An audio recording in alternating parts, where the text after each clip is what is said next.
Habang bumubuhos ang ulan ng bala mula sa war machine, hindi ito sapat upang mapigilan ang dagsang mga insekto. Sa sobrang dami ng halimaw, marami sa mga bala ay lumampas lamang sa kanilang mga katawan. Agad na naglabas ng utos, paandarin ng bunker at ituon ang lahat ng enerhiya sa mga tore ng mataas na boltahe. Nang umandar ang high voltage tower, tila apoy na nagliliyab ang paligid habang nagsiliparan ang mga halimaw palayo. Samantala, si Jiang ay nasa kanilang bahay, nakasilip gamit ang binoculars. Kitang-kita niya ang pagkakagulo sa labas. Naisip niyang maswerte siyang naubos niya na ang kanyang mga nutrients, pero kahit ganon, hindi pa rin niya alam kung makakaligtas siya sa gabing ito. Biglang pumasok ang kanyang ama. "Kumusta ang sitwasyon?" tanong nito. "Ayos pa naman." "Sa ngayon," sagot ni Jiang, bagamat may halong pag-aalala sa kanyang tinig. Maya-maya pa'y pumasok ang isang matandang babae, may kasamang aso, si Lola Wang. "Silipan niyo ang labas, ha?" Utos niya sabay sabing huwag silang mag-alala dahil siya na raw ang bahala kay Edralyn at sa kanyang ina. Napakunot-no si Jiang. "Lola Wang, ayos ka lang ba dyan?" Napikon si Lola. "Ano sa tingin mo? Dahil ba matanda na ako wala na." "Kung silbi?" Sabay kurot sa tainga ni Jiang. "Ay, sorry po, mali po ako!" Agad na depensa ng binata. Bigla silang napatigil, tumahimik ang paligid. Ang mga halimaw, winasak na ang tore, at ang mga machine na kanina'y lumilipad mula sa bubong-ubos na ang bala. Dito na nagsimulang lumiwanag ang likuran ng mga insekto. Naglabasan ang mga pakpak na tila gawa sa apoy.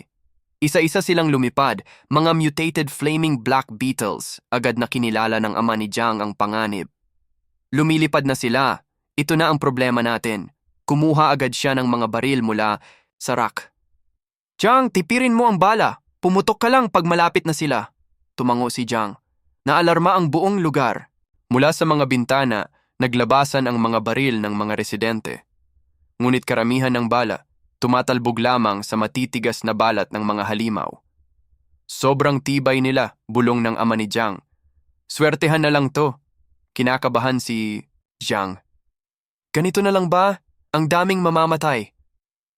Pero bago pa man siya lamunin ng takot, biglang may apoy na lumitaw sa harapan niya. Isang sistemang mensahe ang bumati sa kanya. "Nais mo bang i-activate ang iyong unang fighting quest? Hunter of Foreign Insects?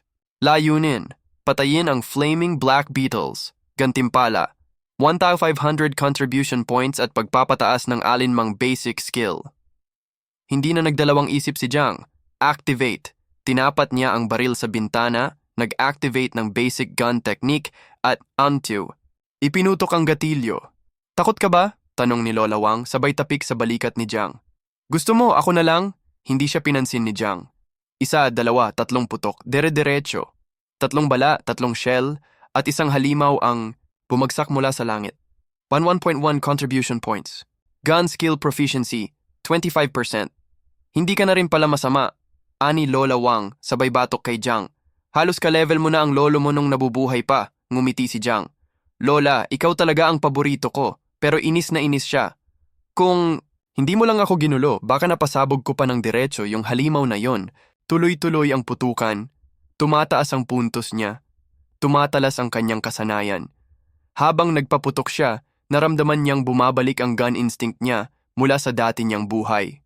"Mas magaling ka pa ata sa akin," puri ng kanyang ama. Napangiti si Jiang pero agad din niyang sinabi, "Nasugatan ako noon. Hindi na ako nakapagpatuloy sa martial arts. Kaya baril ang inasikaso ko." Pinat ng ama ang kanyang balikat. "Mabuti at di ka sumuko. Ituloy mo lang, anak." Nagpatuloy sila sa pagpapaputok. Isa, dalawa, lima. Pero hindi pa rin nauubos ang mga flaming black beetles. Tila wala naman ng malaking problema, wika ng ama. "Ingat ka na lang sa katawan mo." Pero alam ni Jiang, hindi totoo yon. May isang halimaw pa siyang pinaghahandaan. Habang nakatutok ang baril sa scope, napasinghap siya.